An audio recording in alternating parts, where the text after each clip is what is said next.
Welcome.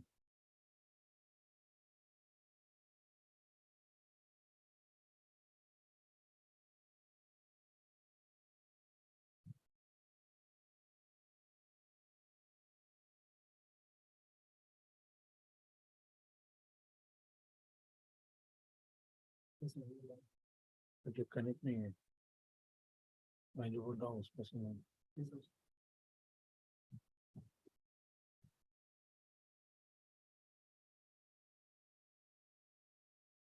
Okay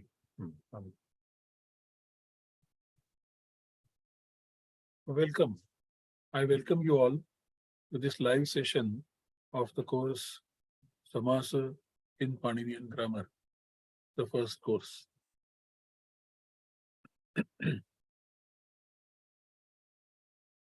This is the first interactive session, and we can have some more later on as the course progresses.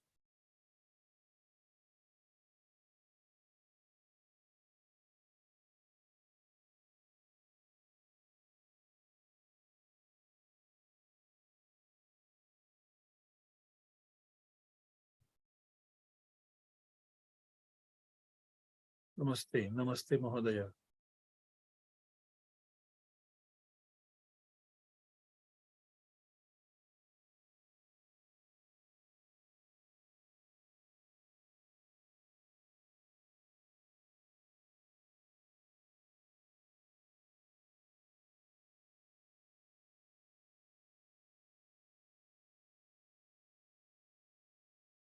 So I hope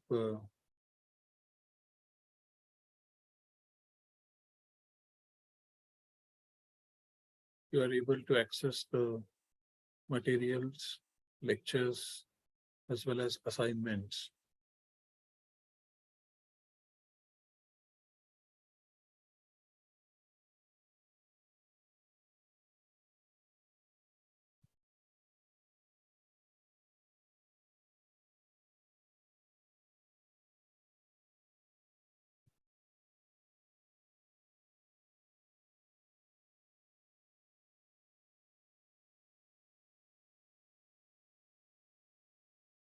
We can discuss any point related to the contents, related to the assignments, etc. of the course. Samāsa is a very challenging theme, very interesting, very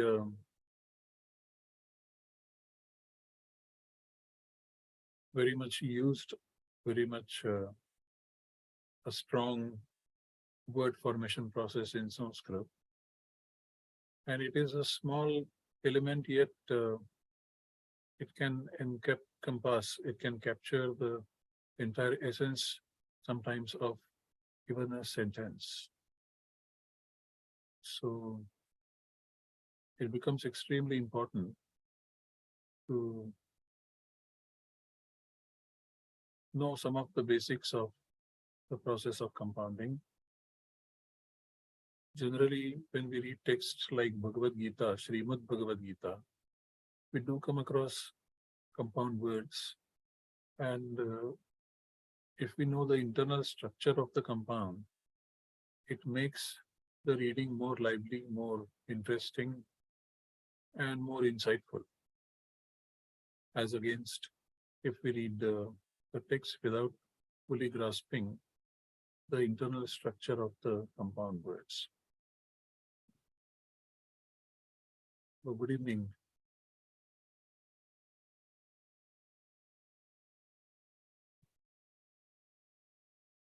Good evening to you all.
Ah.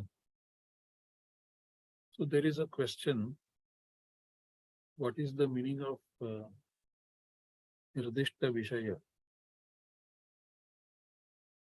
So there is a small correction I would like to make in the question itself. This is about the consonant sh.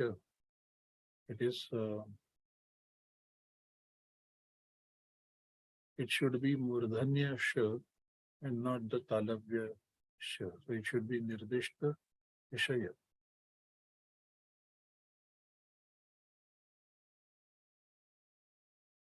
So this is a type. This is a type of apadana as mentioned in one of the celebrated texts called Vakyapadiya. Nirdishta Vishaya, and there are two other types. So this is one of the types of apadanas, one of the types of apadana. It is a technical term, and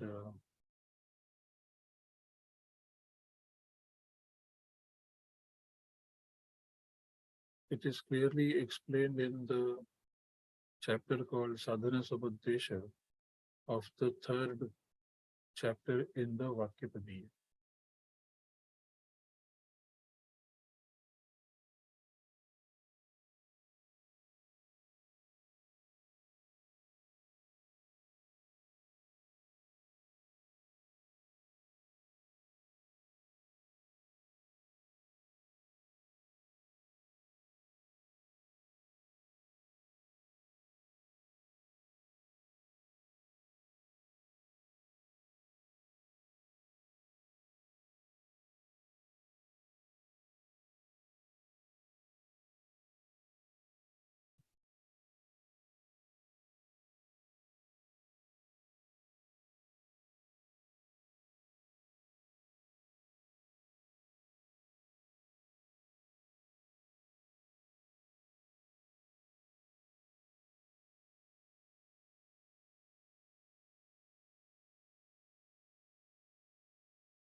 Thank you. So Baralji, thank you very much.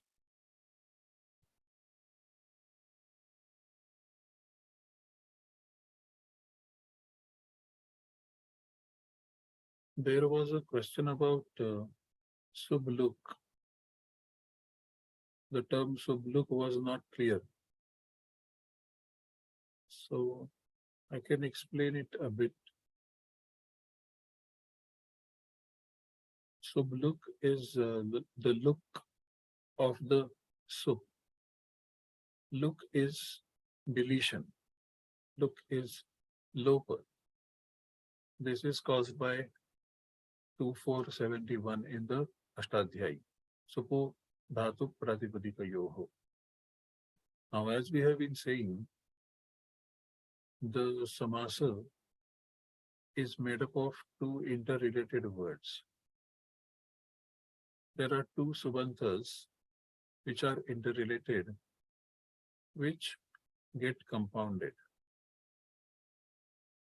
Obviously, the difference between the samāsa and the vakya is the absence of sups. So, from the samāsa, where the sup is missing, to the sentence where the sup is clearly, explicitly audible, there is a correlation. And This is indicated by the Alaukika Vigraha, in which a sup is explicitly stated. And then as the compound process progresses, the sup, which is part of the samāsa becomes a pratipadika by the Sutrakrit Tadhita Samasascha. And then Supodhatu Pratipadikayoha applies and deletes the sup. So we have the deletion of the sup as an essential condition in the derivation process of a compound or a samāsa.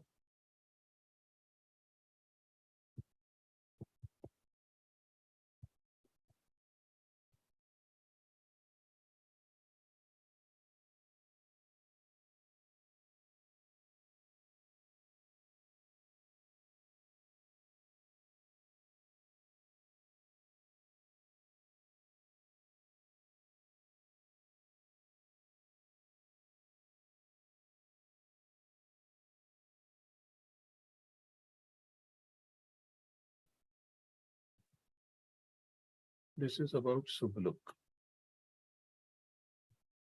And as we shall study as the course progresses, that in some cases the sup in the Purvapada is stated not to be deleted.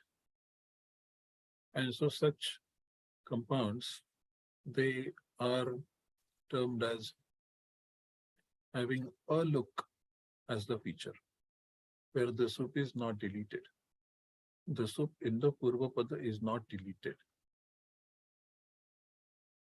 So we have examples of the compounds like Patre Samita, Aranye Tilaka, etc., in which the sup retains its suptva, Stokan Muktaha, and so on.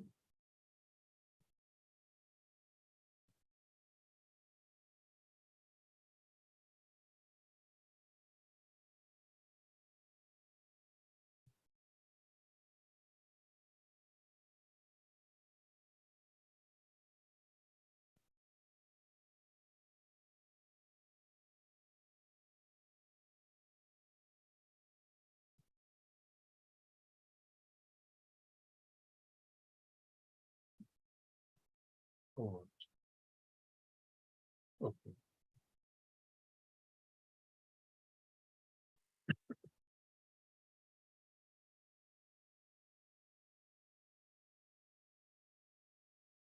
Ah, okay.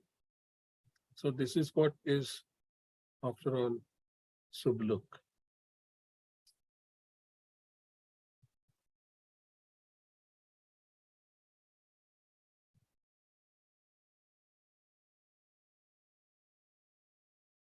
So the process of compounding is a very complex process, and it starts within the sentence. And as we have already said, the sentence is the input. This is what we keep saying. And then the output generated is in the form of a pratipadika, and this pratipadika is used in the sentence. So from sentence to sentence. And therefore, there is quite a lot of similarity between the sentence and the samāsa. The components of the sentence are the padas, so also are the components of the samāsa. They are padas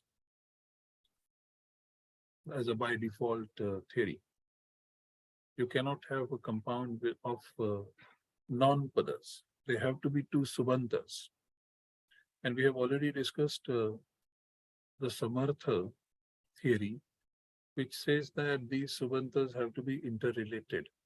Even if some subantas are juxtaposed one after another, but they are not interrelated semantically, then there is no scope for them getting compounded and generating one merged output. That is not possible. That is possible only if the subantas are interrelated. So they have to be samartha. This is the very basic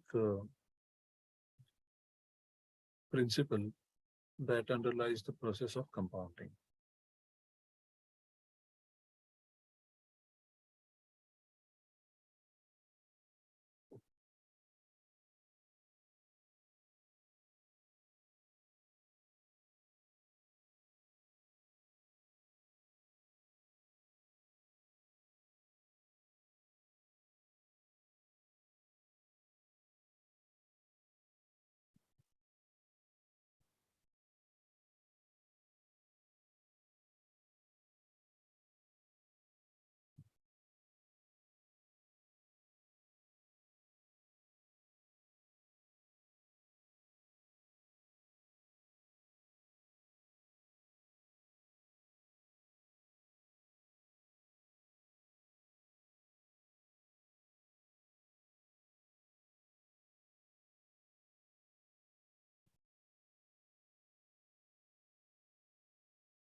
As we also keep saying, the three main features of the process of samāsa or compounding are aikapadya, aikarthya, and aikasvarya. These three are very important terms, and all of you should pay serious attention to these three terms: aikapadya, aikarthya, and aikasvarya. Being one word and denoting one meaning, and also having one swara, one accent. These are the three important features of a samāsa.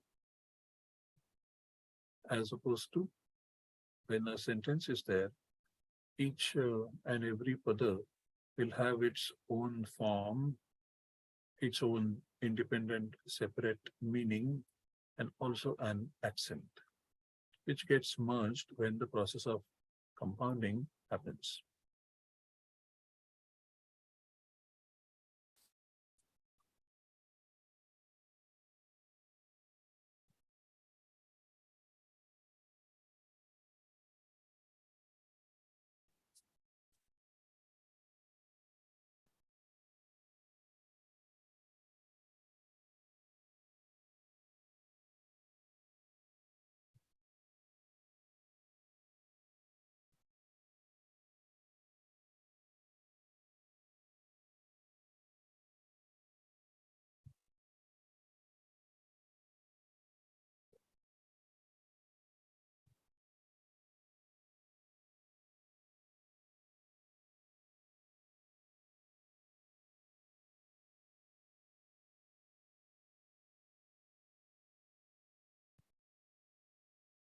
Even if you don't have any questions to ask right now, you might get those questions in the process. So please post them in the forum, and we'll take care of the questions. And maybe in the live sessions that we may conduct again, we may take care of those questions for all of you. But please pay attention to these very basic facts which have been highlighted.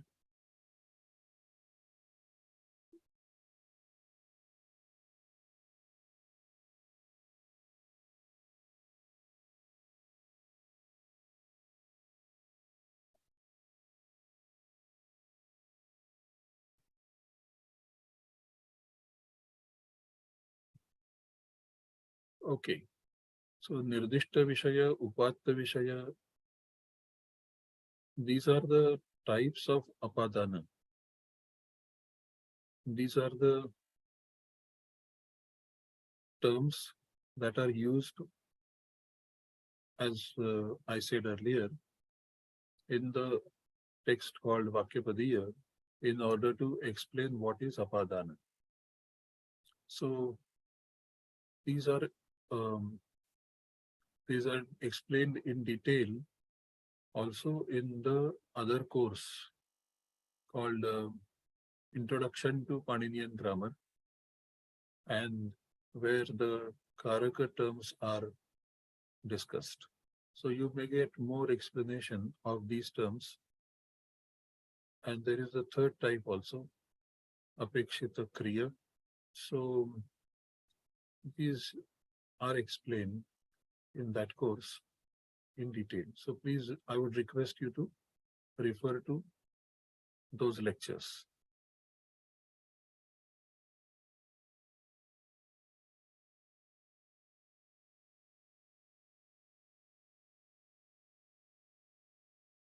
For the process of compounding, as we have been saying, the Karaka theory serves as the base.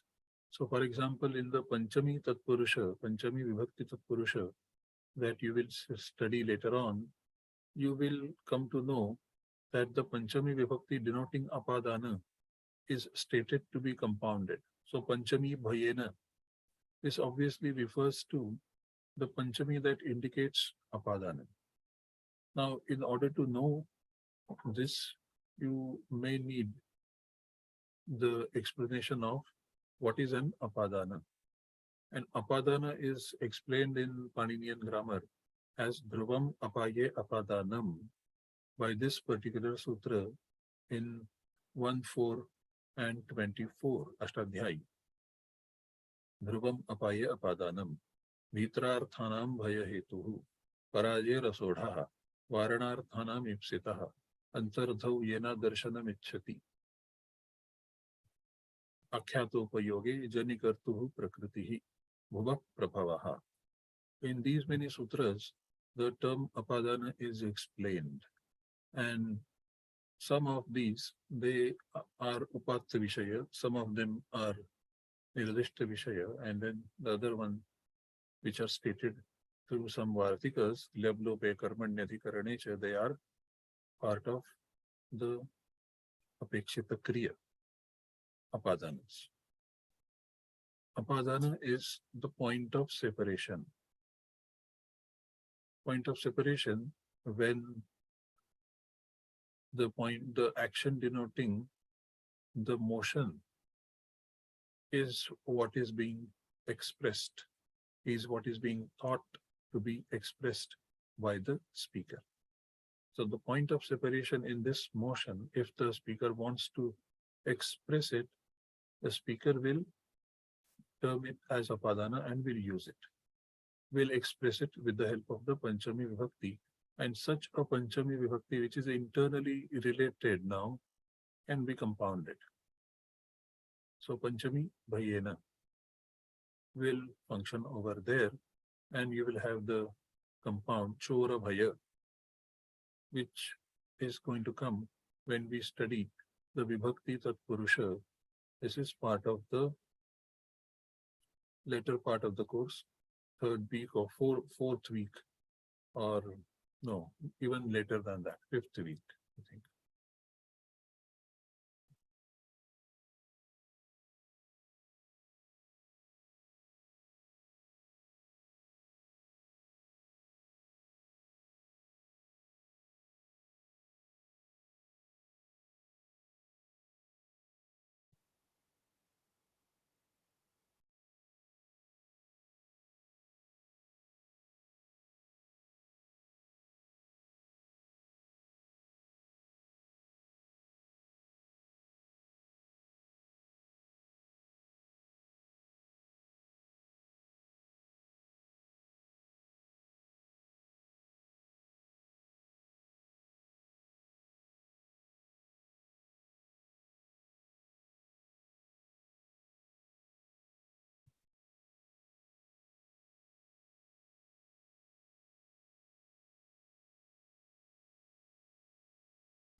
This is a good question, as we will be covering only Tatpurusha Samasa in this particular semester.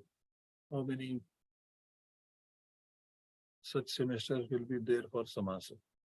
So I'm planning to offer another course which will cover the rest three Samasas, Bahuvrihi, Dvandva on the one hand, and Avaibhava on the other hand. So there will be at least one course. However, however difficult these courses might look, they are still not difficult. The difficult part is yet to come when we deal with some other aspects of samasa. Right now, here we are introducing you to the samasas stated in the Pāṇinian grammar. And there are various problems and various solutions that can be studied as an advanced course. But in this and the next semester course, we will be focusing mainly on the introduction of samasa. What are the essential features and what are the do's and don'ts as far as the traditionally known four samasas are concerned. That is what we shall be focusing on. And of course, there are quite a lot of um, varieties, lot of classifications that come up about the samasas, and you will get a clear-cut answer about the existence of those classifications in the Pāṇinian grammar. As you shall see that as far as the Madhyama Padalopi Samasa, in Pāṇinian grammar, it is called Uttara Padalopi Samasa. And so there is this distinction that we need to make. This will be, of course, advanced, but we'll introduce the Uttara Padalopi Samasa over here. Is it possible to get this is the next question, is it possible to get the lecture material in PDF form? Yes, this is possible. In fact, we'll be also preparing the lecture transcript. It may take some time, but we are in the process of making it, and we hope to make it available to you at least when the course reaches its final stages. Let us see how it progresses. But we'll definitely make it make the transcript of the lectures.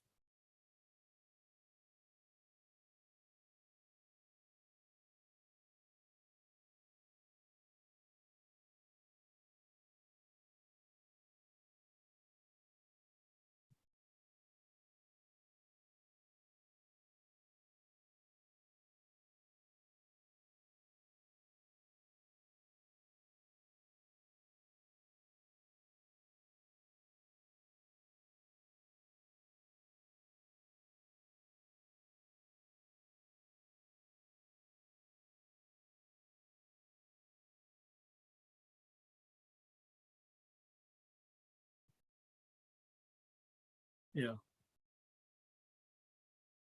Thank you, madam. Yeah, let us see how far we can also do these advanced level courses as time progresses.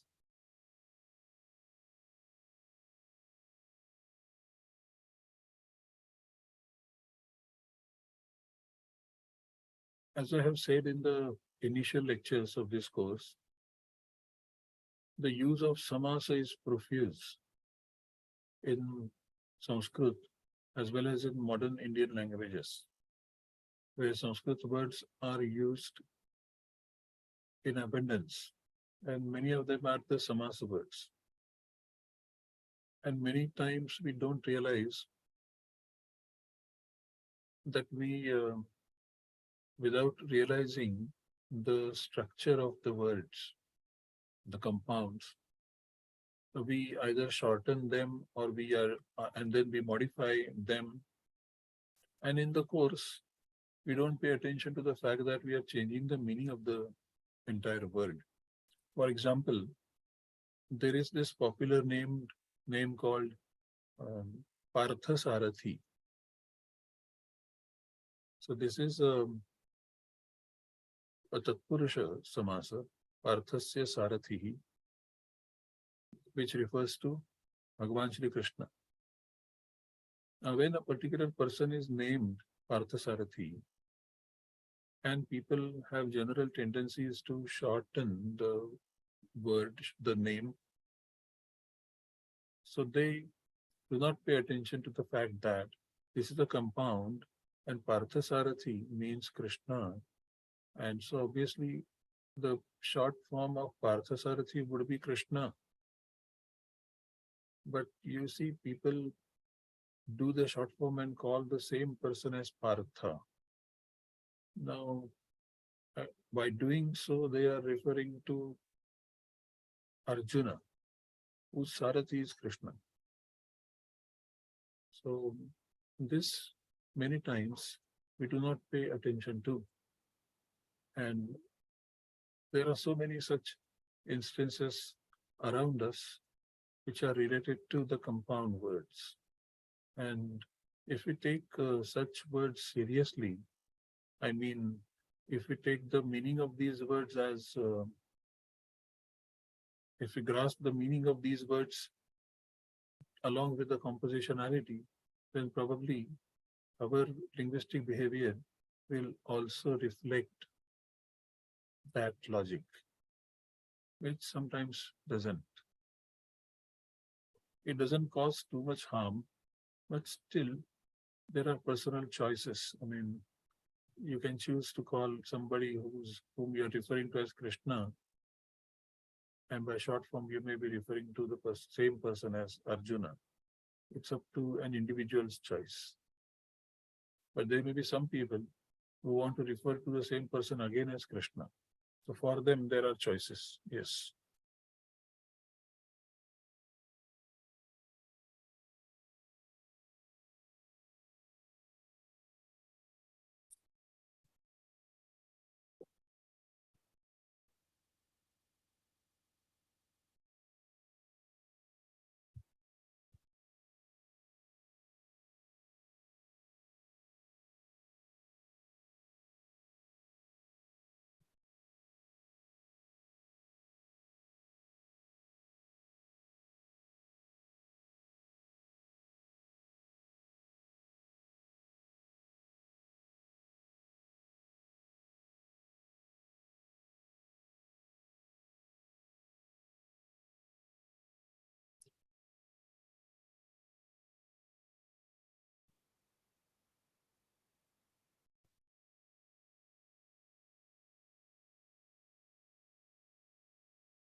So I think I wish you all the very best.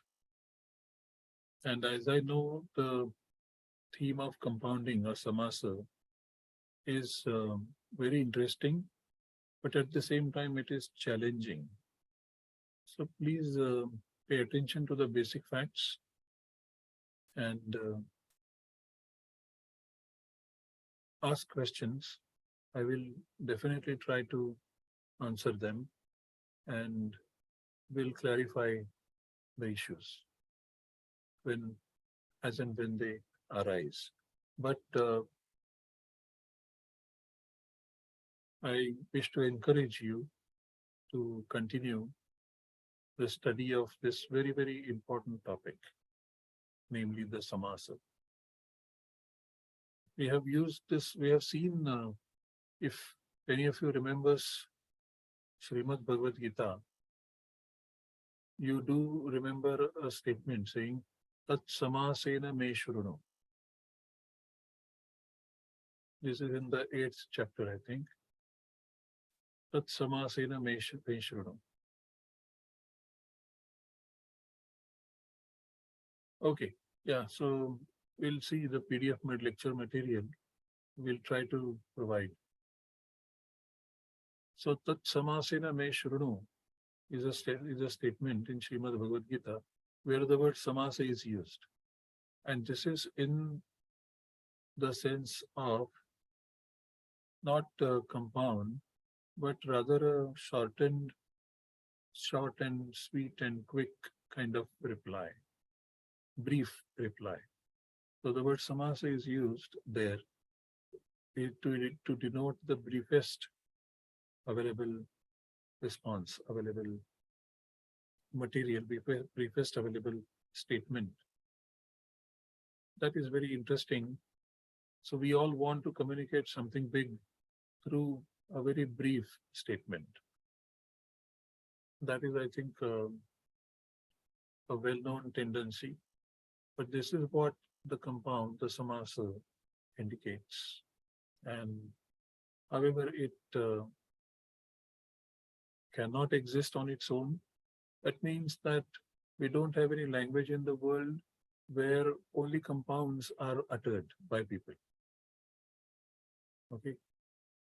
There are sentences which are primary, which are basic. And on the basis of these non-compounded sentences are formed the compounds. And then the same compounds, they also go inside the same sentences and become part of those very same sentences. This is a very lovely process. This is a very interesting process, but very complex as well. And that is the reason why we need to understand that the soup is deleted, but the soup leaves its own mark in accordance which there are certain operations on the Purva Pada which take place, deleting of na and so on. So, for example, in Raja Purusha, the previous Purva Pada is Rajan, Purva Pada is Rajan, and because Rajan has got its soup deleted, and still, it retains its Pada Saudhnya, because of which then na gets deleted. This is very subtle if you look at it from this point of view. It is embedded in the sentences.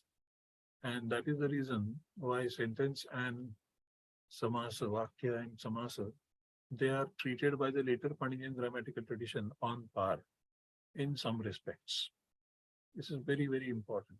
So for us Vaiyakaranas who are Akhanda Vakya Spota Vadi as well as Akhanda Vakya Spota Vadi, for us the Akhandatva of the Pada as well as the Artha is of paramount significance. But the grammar cannot work like that. It has to break down this one undivided whole into pieces and then formulate rules with the help of which those pieces will be again pieced together and joined together, and then we can come up with another whole. So there is this two-way process in order to maintain the undivided nature of the word and the sentence.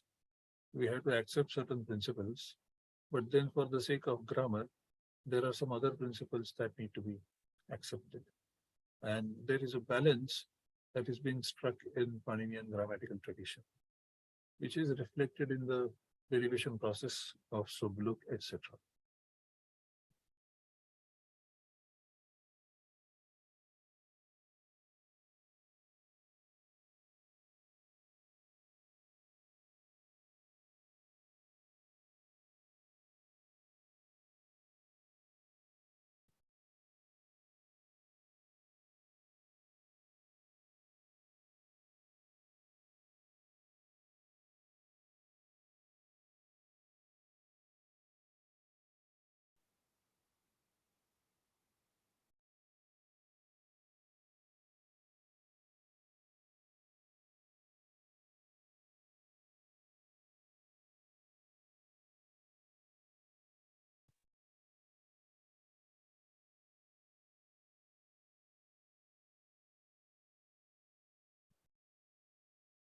Yeah. So I request you to voice your concerns and also ask questions if not on this forum, also you can ask them by email, and I'll definitely try to address them.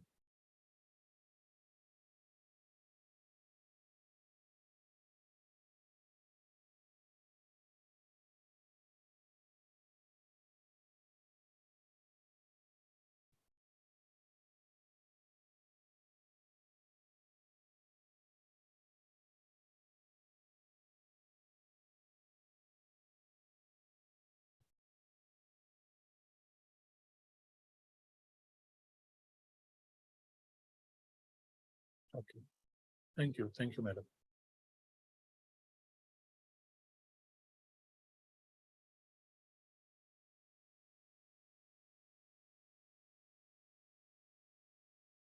Okay. So I thank you all, and we may now, in the absence of any further question or comment, we may now safely close this live session. So keep posting and keep studying this very important topic of samāsa. Thank you very much for joining.